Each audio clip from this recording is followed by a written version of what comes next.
Hello and welcome to today's workshop, Research with Entrepreneurs with the Writing Center. This workshop is brought to you by Pathfinder. Pathfinder is an extracurricular program for incoming first and second year Northeastern students, and we provide a safe and inclusive space for students to discuss and pursue their passions. If you haven't already joined Pathfinder, you can sign up on our website. Our applications are rolling and open to any first and second year Northeastern students. Also on our website, you can find links to the moderator applications, which are open to third, fourth, and fifth year Northeastern students, as well as recent graduates. And if you're looking for more information about our program and additional resources, that can also be found on our website. If you're looking for more of our workshops from the past semester, you can check out our YouTube channel and our podcast. And I will now pass it over to Northeastern's Writing Center.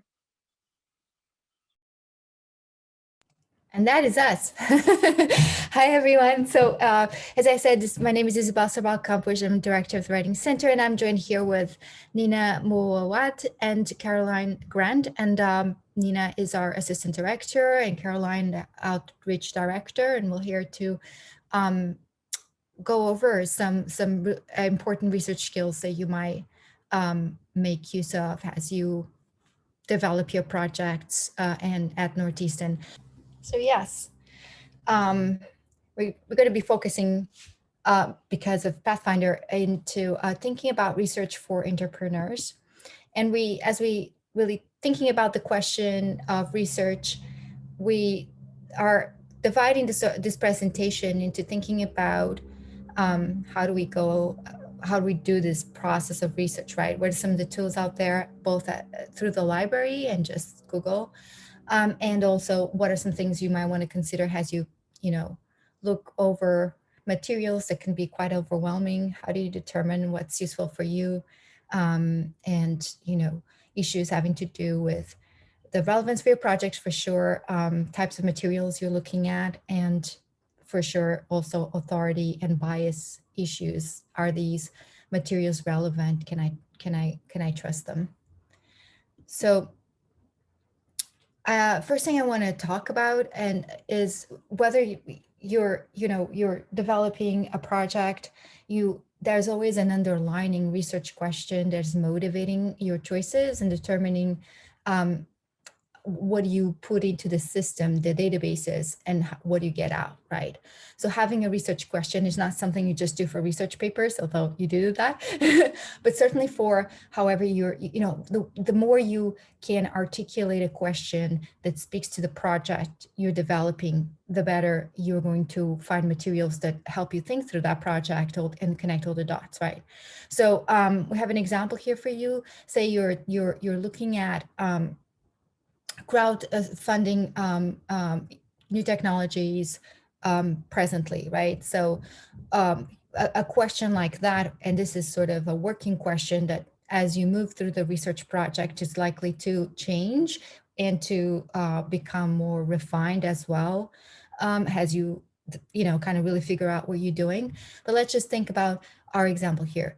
How does crowdfunding affect the development of new technologies in the 21st century? So that might be your sort of working question that it's guiding you to in your approach to these different databases that we're going to look at, okay? So one thing to think about, so you write the research question as best as you can, and do not worry too much whether it is the best research question, because it's likely to change as you are researching. It's just the nature of research that it's like this recursive process. Think of it as like a feedback loop or a circle that keeps like returning and changing, and everything you find affects your assumptions and the given that you bring into the research. But let's just say you decide that your keywords are crowdfunding, and one thing, crowdfunding, new technologies in 21st century markets, right?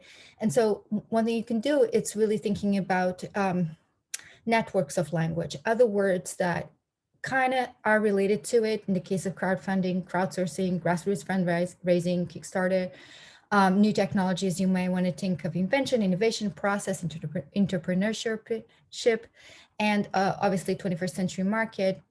These other words, capitalism, global finance, information technology, and maybe as you continue with this project, a hypothetical project, you realize you're really interested in a sector of the economy or in a type of technology. And of course, all that's going to again, fine tune this question that you started with. So you want to think about words that you can plug into a database that can get around sort of the nexus of ideas that you're looking to find. And so we get here into Boolean operators, which are these lovely words we use in speech all the time, but they're really teaching the system, the database, to pick up some things, isolate a chunk of material within the larger results you get. So they are really, really useful. Now, there's kind of these three universals here. So if you're looking to, for example, look at have the system pick up results that include innovation and new technology. So you want you want to get these two terms, you use the word "and," so that means that everything that contains these two terms is you want to see. So you want to see crowdsourcing and innovation and information technology in the example right here, but or you want to say, for example, all the articles that spell out 21st century with a number and written out. You want 21st century or 21st century spelled out, then you use the or, because you let the system know that these two things are important to you. Or you want to exclude something. And typically you do that when there's so many like results that show up and you realize I need to exclude this one term, right? So in this case, an example would be crowdfunding, but not peer-to-peer lending. So while and or not are pretty universal in databases across the libraries have developed, and that you find them basically every library, different subject-specific databases, which I'll show you in a sec, sometimes have their own quirks. So if you know that you are going to look and use a particular database a lot, it's always good to look at what the site itself has a place where you can go look at the Boolean operators and some of the recommendations they make, because there's slight variation. So I'll show you how to find those in a second. This is when you go into Northeastern Library, you find this, this is your first page, and the Northeastern Library has made things really easy for us. So they, you don't have to select anything. You can just plug in your search here initially. And as you can see, you can search books, articles, videos, everything here. So it's pretty user-friendly. So let's stay with this example. And I'm going to put crowdfunding. I'm going to be super ambitious in the beginning, and I'm going to say crowdfunding or crowd sourcing and new technologies century or. Okay. So,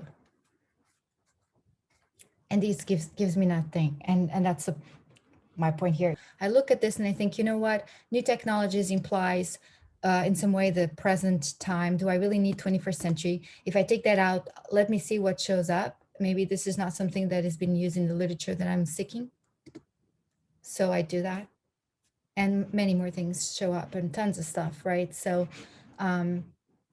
let's just pause on this page for a second there.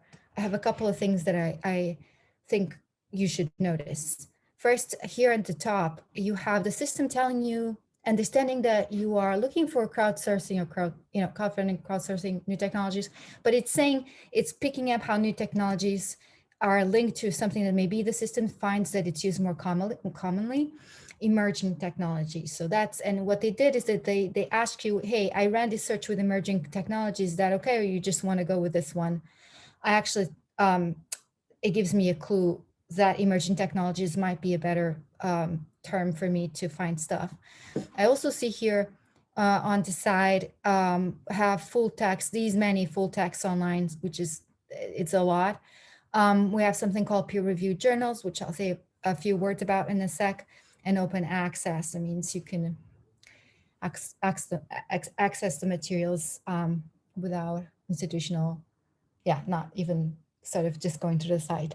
And you have the material types here: articles, newspapers, etc., conference proceedings, reviews, journals, book chapters. And all these things are important to know. Now, let's just go over the term peer-reviewed journal. Typically, that is, it tells you that the piece that is being published, the research is being published, has been reviewed by experts in the field. Therefore, it's in conversation with assumptions that the field has, but also where the state of things are, right? The state of research in a particular field is always in movement, right? But in that particular point in time, you're looking at stuff, let's just say fairly update, fairly recent. What that tells you is that that's been sanctioned, that's been experts have looked at it, pardon me, and have agreed that that this is relevant for the research, is contributing to the conversation. So that tells you it's a pretty reliable source. All right, so this one source here looks really promising, the first one, but I'm going to, because the system suggested this to me, I'm going to go here and put emerging technologies. And that changes the results a bit, actually, but not terribly, but a bit. So I kind of start by, I still have a lot of research. I got a bit less, right? 806. So that's a little bit better. It's still tons, but I can start sort of like going down the list. It should be the case that the more relevant articles for your research should appear first, but let's just say you think this one here, this number 2, emerging technologies and democratization of financial services, it looks like something that it's very relevant to you. You click on it, obviously it takes you there, and full text. All right, you just have to log in, authenticate. Takes me there in a sec. And so this is the article. I read it, I determine, wow, this is great for my research. And then the second thing I do after reading it, well, I read the abstract first, and I determine this sounds like the thing I should be reading first, or is a place to start, yes. And so then after that, you go through the reference lists and you see what are some of the sources that the author or authors use and follow. It's in some way like following a trail that someone left for you, and you follow along to find more things like this one. This is one way that speeds up the research process for you, to think about that, and you can go and look at these sources. So another thing you can do, let's just say, let me get you to this place. You're going to keep playing with the operators. You're going to keep playing with different keywords, seeing what the suggestions that the system does for you, all that. It's, you can, yeah, literally, it can take many hours to do this, but it's also fun, and it's engaging. At least I'm geek, I think that. But anyway, another thing you can do is think about the research subject guides. What that means is that there's been librarians who are specialized in your subject, who have created within the system that Northeastern University has, which is very vast, a system of databases, select databases for those working on specific disciplines or topics or something like this. For example, they've added a COVID subject guide here in response to the time we're living here. So, but basically has a lot of, it's by topic, by discipline. So let's just say, oh, here it is. Okay, you are thinking this one might be, this subject might be good for you, entrepreneurship and innovation. You can click on it and you'll see here the amazing librarian that put these resources together. You can email them, schedule an appointment with them, and literally libraries are the best resource, hands down. And I think every researcher, no matter how experienced they are, finds that this is it's a truth about research, that it can really be helpful to talk to someone they know it, the system better than you do. And so here there's a couple of suggestions where places you can go to do research that is more targeted with it. And what that does is that it from the get-go kind of like narrows the search that you search values and amount that you get, and targets it to your subject, to your area. So maybe you want to do, you know, you search here and you go on and do the same thing, start with the same keywords and move on. The thing also with research, I find that it's important is to, in a notebook, wherever you want to take that note, record the research process, like what keywords did you use and not, because as you go on and do a research that might be lengthy, might take you like a month or whatever it is, it's good to keep track so that you don't find every time you go back to the computer, you're finding your way again rather than building on what you've discovered. So I think taking notes is an important process thing that I would do, that I do for myself, and I recommend doing that. Just noting what I've talked about, right? The one scholar is that general research that the library has, the general window research function, and going to subject guides allows you to really narrow that to your interests. Obviously, Google Scholar is always an option. You can always do that through Northeastern as well, just easy. But you can also just go plain old Google. And chances are, if you're working on, startups or things like that, that government websites are helpful. They have all kinds of government data, initiatives, statistics, things like that. You might find. And that should be up to date, so that you may find it really helpful and to look at. So I'm going to pass it on now to, I believe, Caroline. Thank you, Isabel. So like Isabel said, I'm Caroline. I'm the outreach coordinator with the Writing Center this summer. And so we're going to go over the different types of research documents that you might encounter while you're doing your research. So the first one are primary sources. These provide a firsthand account of events or evidence, and they usually don't interpret or provide critiques of that evidence. So examples like this that you see often are diaries and correspondence such as letters, things like interviews, government data and statistics, and works of literature that you might also be using. Those are all primary sources. What you're going to see a lot of, honestly, when you're doing these searches are secondary sources, and these offer an analysis, critique, or interpretation of these primary sources. So like you saw on the search results, a lot of things that you'll see are journal articles, academic books, political commentary, dissertations, things like this. You're going to use a lot of these in your research, just to sort of, you want to see what other people's perspectives are, and you might want to push back on those perspectives, or you just want to integrate them into your research conversation. And then we have things like tertiary sources, which are sources that organize and compile other sources. This is like what Isabel showed us when she went to the works cited page and showed us that you could find all sorts of different things. So tertiary sources can be something informal like that, just looking at another author's works cited page, or they can be dictionaries, encyclopedias, things like indexes in the back of academic books, or other kinds of bibliographies. And so when you're doing your research, you want to research thoroughly and read widely. The more knowledge you have on your topic, the easier it will be to plan and write.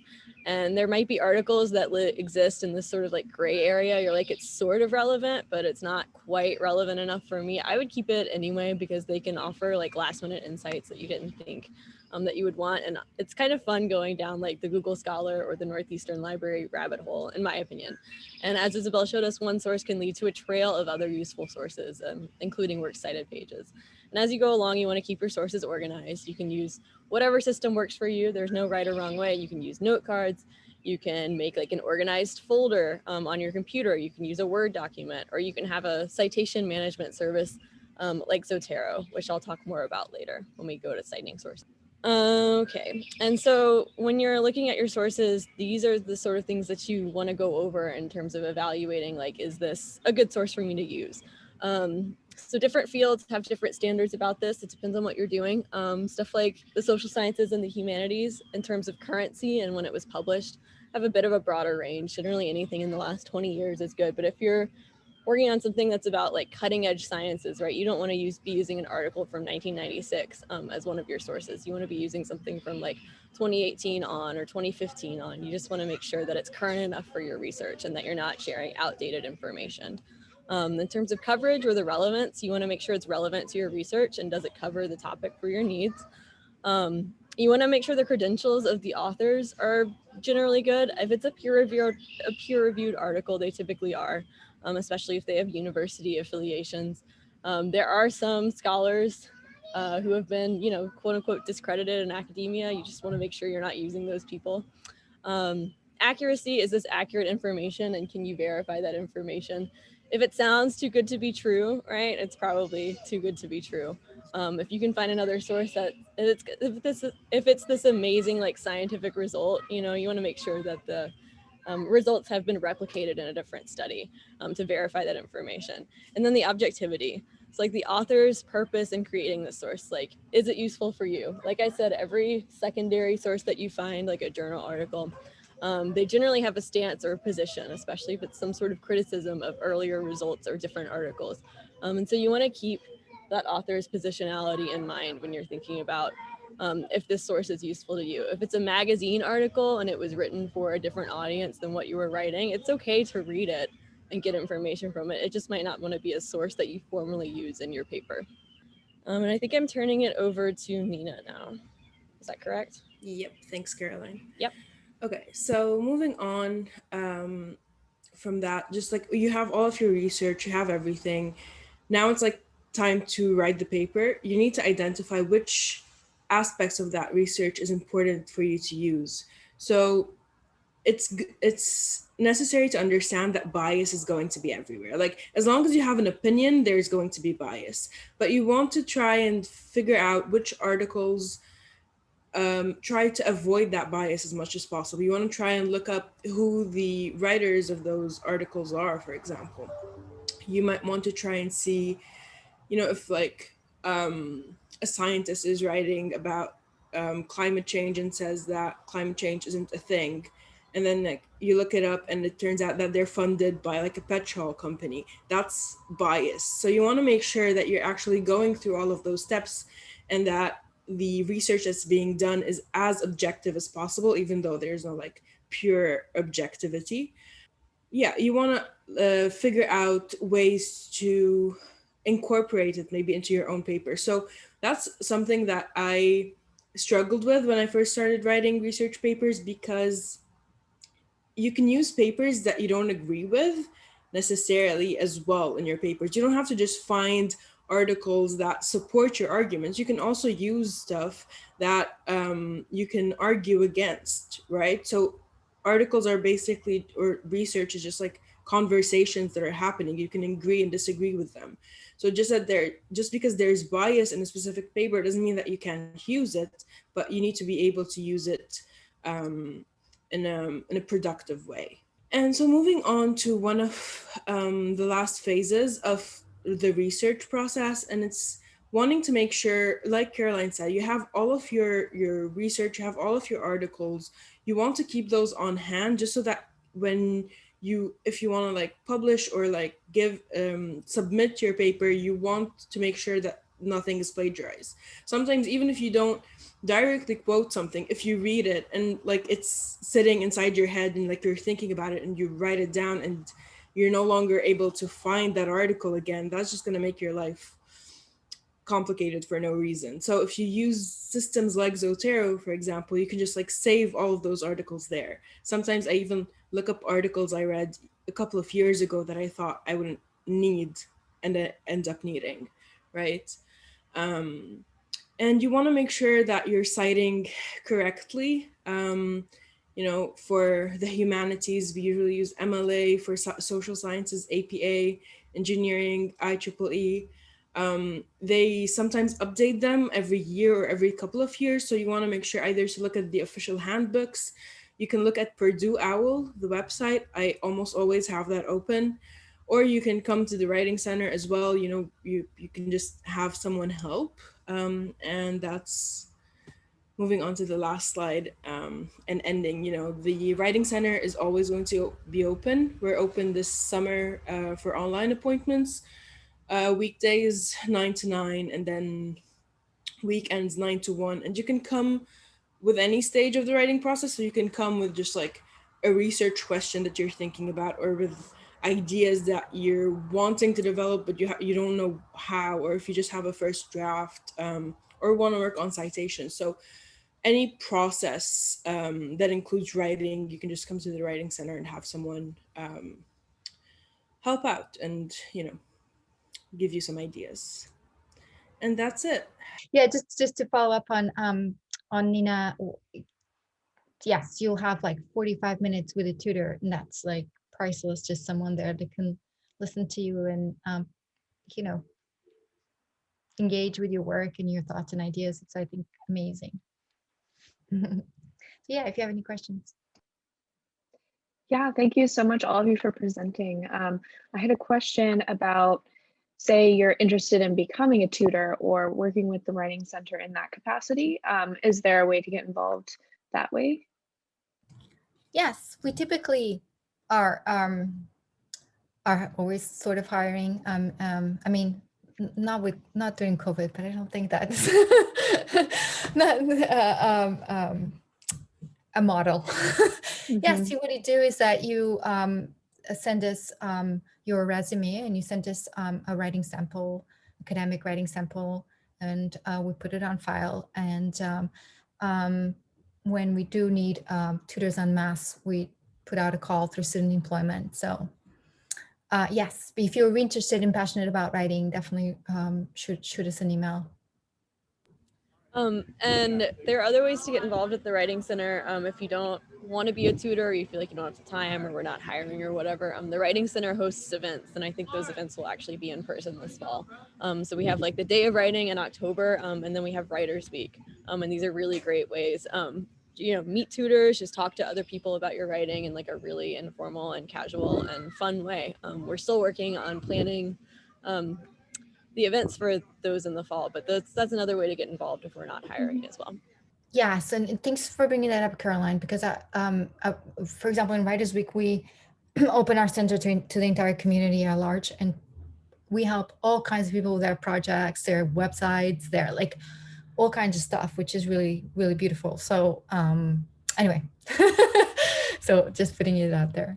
Yeah, that's great. We'll have to send everyone over your way when those events are happening. And then we usually just ask our hosts if they have a little bit of advice for incoming students, newer Northeastern students, and if you were a Northeastern student or are a Northeastern student, what your first year of college was like, and yeah, just like what you would tell your younger self or a newer student. I think in my undergrad, I would have made more of an effort in my first year to go to the office hours for my professors. It helps me realize that they were actually just people and that they weren't like scary. And then it was super helpful. If I was writing a paper, I could also get their feedback as well, right? Like we talked about some scholars being like, in disrepute, like the person who can tell you that is like your professor, right? You might not always know that when you're doing the searches. That would be my thing. If I could go back and change it, I would have tried to go to my professor's office hours more. It was actually super helpful. And even if we didn't talk about things important, sometimes we just chatted, and it was nice to have those working relationships over time. Yeah, and I think kind of building off of that, again, like thinking back on when I was an undergrad, now it might be easier for me to talk about research just because it's such a big part of what I have to do.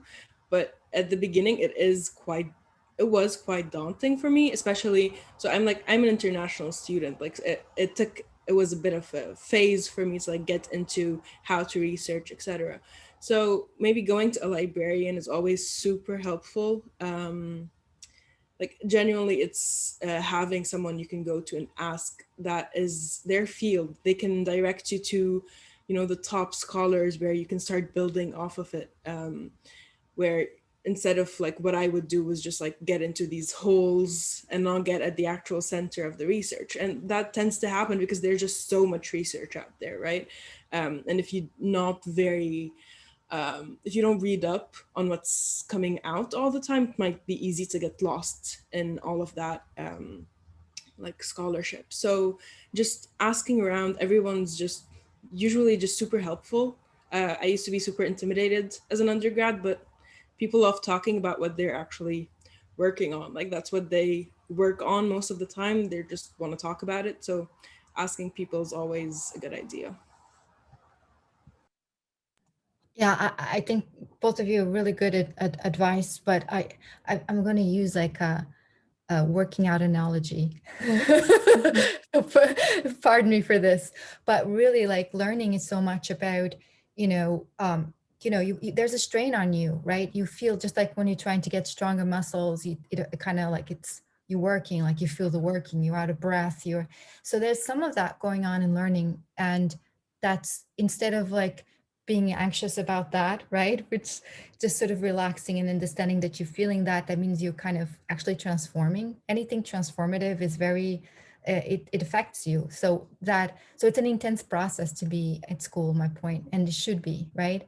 And then also the second thing is that nothing is a lost opportunity to, like, every person you encounter, certainly every class, you might think, well, I'm going to use this, but but that's just the way it is. Like, things are super, there, we live in a very connected world in terms, we may not seem disciplines are very connected, but we really do. So you might not know this thing that you encounter now, how one day it'll be like the thing that really clicks for you, right? So the other thing about learning is that you don't necessarily experience the meaning of what you're learning all the time, just right away, right? So that there is, a building that takes place that you might only be aware much later.